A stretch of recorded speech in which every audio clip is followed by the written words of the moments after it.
There once was a ship that set to sea.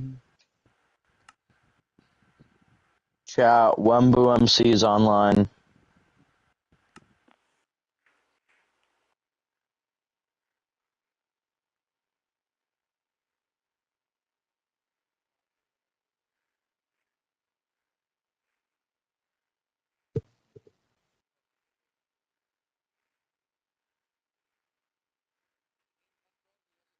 No.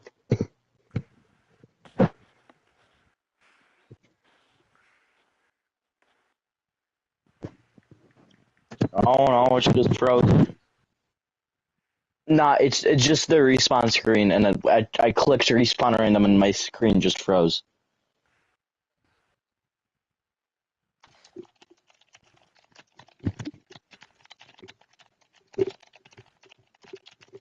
No, nothing.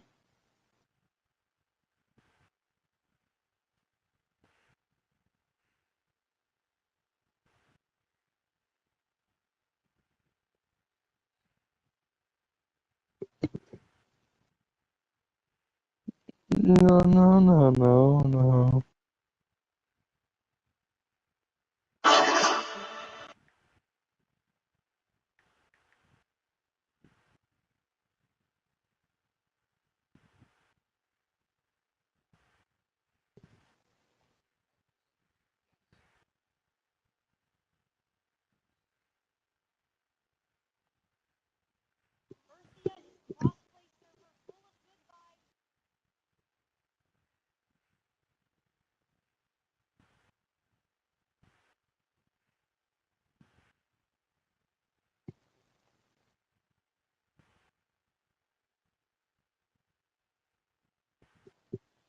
Chat, I need to play Minecraft today, or else my 7-day streak will break.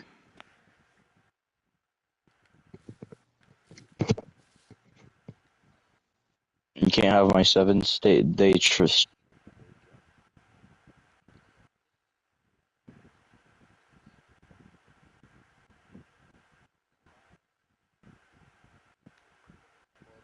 Nine.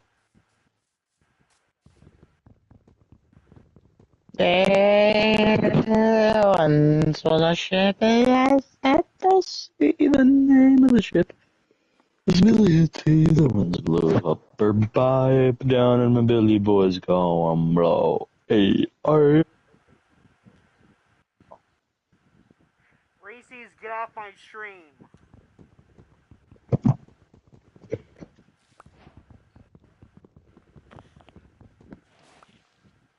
yeah, you're dead.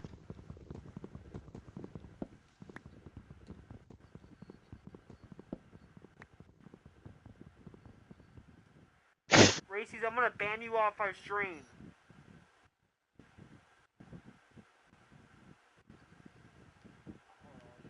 Random mining sim. That's horrible. Reese's, get off our stream. You're banned from blocking me. Mr. Reese's is on my live stream.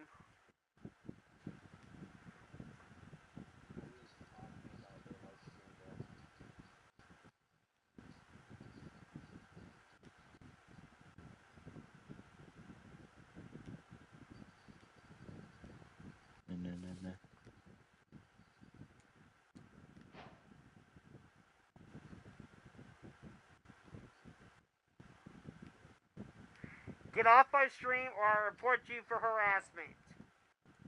Bro, why do I hear people yapping about their live stream, whatever?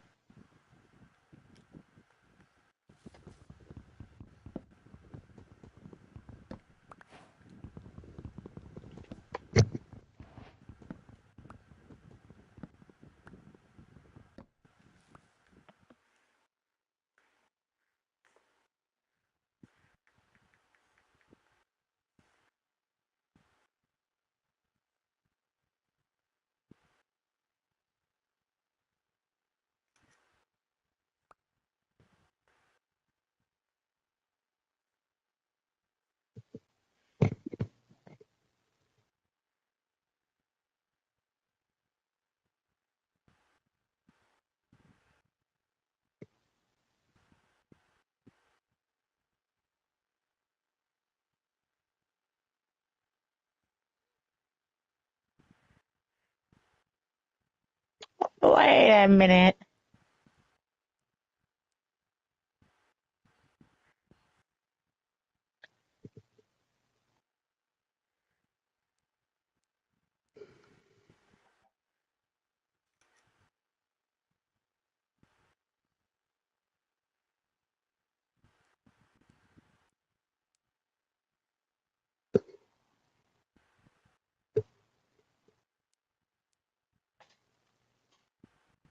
What is this? Steak drift. Bro. What is this? What the heck?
Hoaxes, digital ghosts, and stories that feel just a little too real.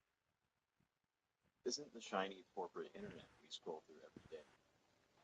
The underlayer, the broken links, abandoned blogs, bizarre websites, cryptic messages, videos that never should have.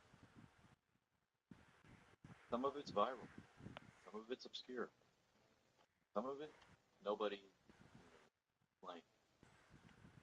Stories have lived on through message boards, YouTube comments, Reddit threads, and archive dives, shaping a sort of modern mythology that's as fascinating as it is unsettling. Make us question what's real, what's performance, and what's been left behind in the digital dust. So today, we're descending into one of the internet's strangest rabbit holes, weird and creepy internet stuff iceberg. Tier by tier, we'll explore the bizarre history of the web's scariest legend, starting with the familiar and ending somewhere far beyond the edge of what most people even know exists online. Welcome to the weird and creepy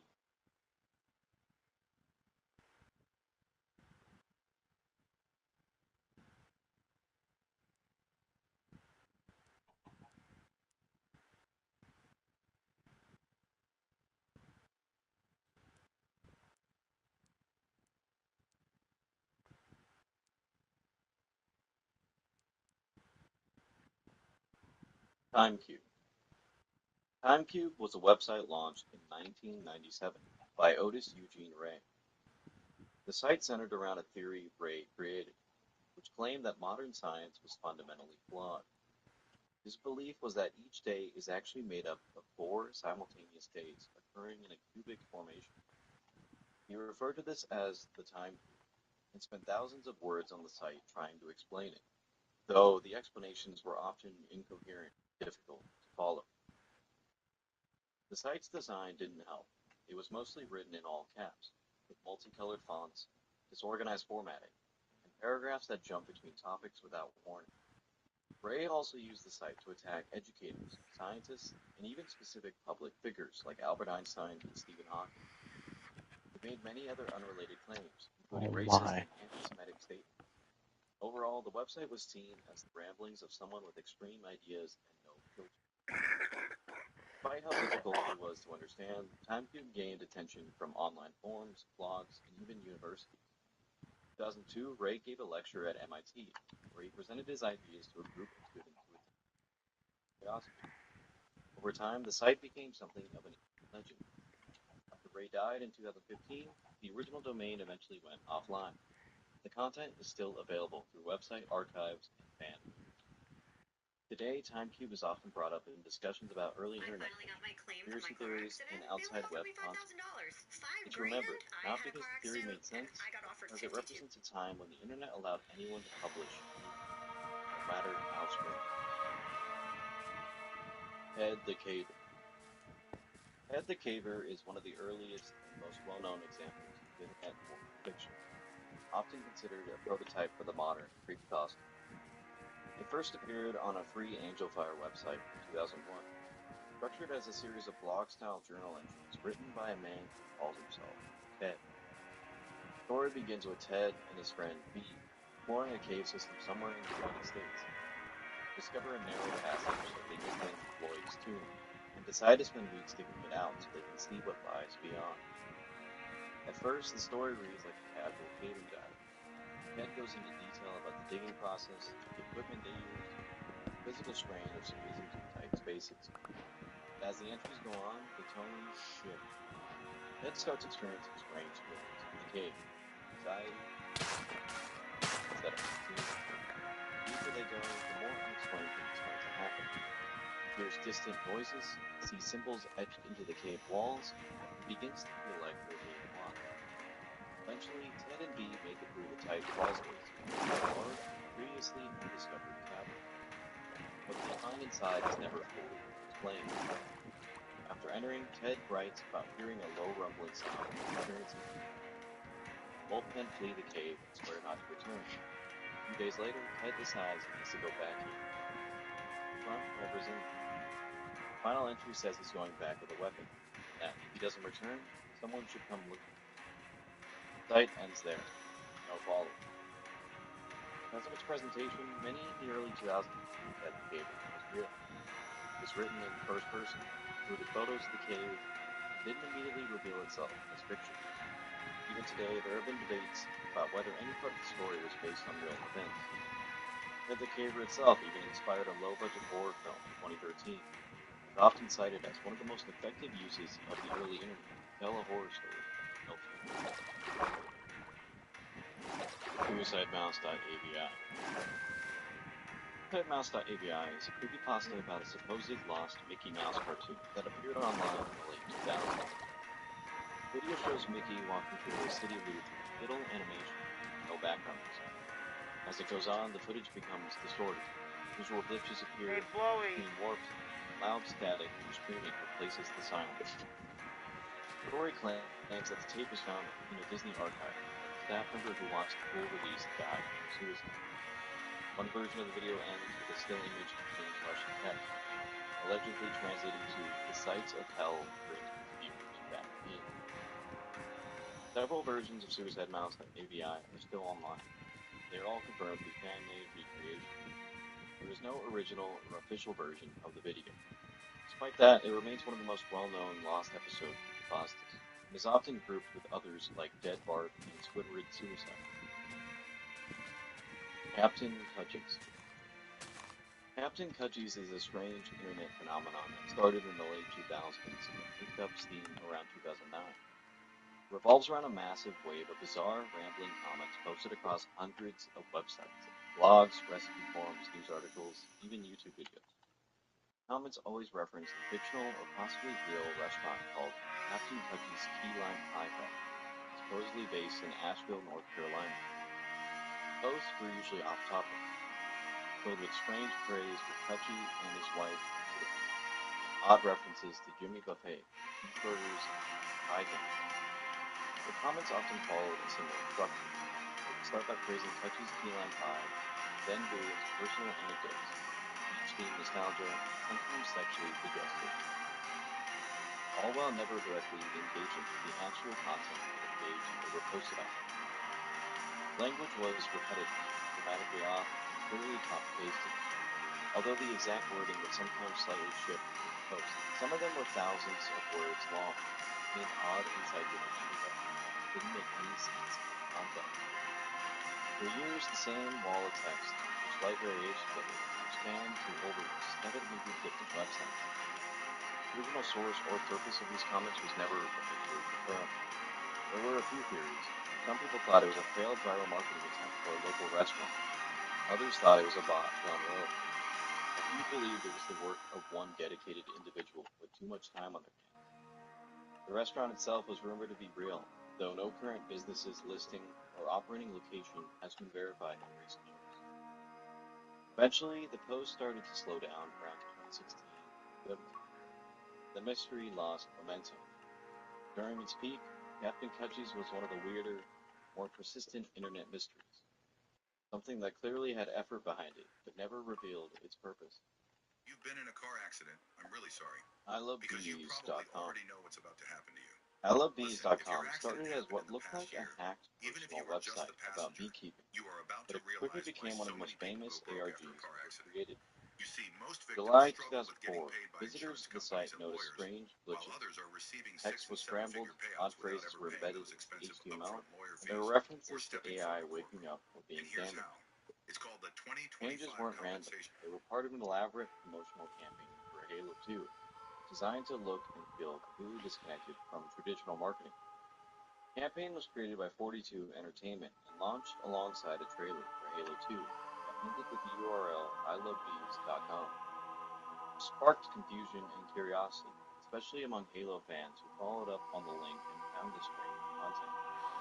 Soon, the site began releasing countdowns, GPS locations, and fragmented audio logs from a fictional AI named Casey.